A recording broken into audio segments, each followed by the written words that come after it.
Mutual fund ಸರಿ ಇದೆ ಪ್ರಸ್ತುತಪಡಿಸುತ್ತಿದೆ ಹೂಡಿಕೆಗೆ ಸರಿಯಾದ ಹೆಜ್ಜೆ. ನ್ಯೂಸ್ 18 ನೆಟ್ವರ್ಕ್ ಇವರ ಸಹಯೋಗದೊಂದಿಗೆ.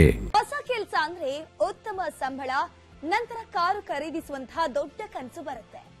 ಆದ್ರೆ ಮೊದಲು ಯಾವ ಕಾರನ್ನ ಖರೀದಿ ಮಾಡಬೇಕು ಮತ್ತು ಎಷ್ಟು ಸಂಗ್ರಹಿಸಬೇಕು, ಎಷ್ಟು ವರ್ಷಗಳಲ್ಲಿ ಖರೀದಿ ಮಾಡಬಹುದು ಅನ್ನೋದನ್ನ ಕಂಡುಹಿಡಿಬೇಕು. ನೀವು 3 ರಿಂದ 4 ವರ್ಷಗಳವರೆಗೆ ಹೂಡಿಕೆ ಮಾಡೋಕೆ ಬಯಸಿದ್ರೆ ನೀವು ಈಕ್ವಿಟಿ ಹೈಬ್ರಿಡ್ ಮ್ಯೂಚುವಲ್ ಫಂಡ್ ಅನ್ನ ಆಯ್ಕೆ ಮಾಡಬಹುದು. ಹಾಗೇನೆ ಈಕ್ವಿಟಿ ಹೈಬ್ರಿಡ್ ಫಂಡ್ ನಲ್ಲಿ ಎಸ್ಐಪಿಯನ್ನ ಪ್ರಾರಂಭಿಸಬಹುದು ಮತ್ತು ಸಂಬಳ ಹೆಚ್ಚಾದಂತೆ ನಿಮ್ಮ ಹೂಡಿಕೆಯನ್ನು ವರ್ಷದಿಂದ ವರ್ಷಕ್ಕೆ ಹೆಚ್ಚಿಸಬಹುದು. ಹೂಡಿಕೆ ಮಾಡುವ ಮೊದಲು ನಿಮ್ಮ ಹೂಡಿಕೆ ಸಲಹೆಗಾರರ ಸಲಹೆಯನ್ನ ತೆಗೆದುಕೊಳ್ಳಿ. ಯಾಕಂದ್ರೆ ಅವರು ನಿಮ್ಮ ಸಂಬಳ, ವೆಚ್ಚಗಳು ಮತ್ತು ಅಪಾಯದ ಪ್ರೊಫೈಲ್ ಅನ್ನ ಪರಿಗಣಿಸಿ ನಿಮಗೆ ಉತ್ತಮವಾದ ನಿಧಿಯನ್ನ ಆಯ್ಕೆ ಮಾಡೋಕೆ ಸಹಾಯ ಮಾಡಬಹುದು. ಮ್ಯೂಚುವಲ್ ಫಂಡ್ ಹೂಡಿಕೆಗಳು ಮಾರುಕಟ್ಟೆಯ ಅಪಾಯಗಳಿಗೆ ಅಧೀನವಾಗಿವೆ. ಸ್ಕೀಮ್ ಸಂಬಂಧಿತ ಎಲ್ಲ ದಸ್ತಾವೇಜುಗಳನ್ನು ಗಮನವಿಟ್ಟು ಓದಿಕೊಳ್ಳಿ.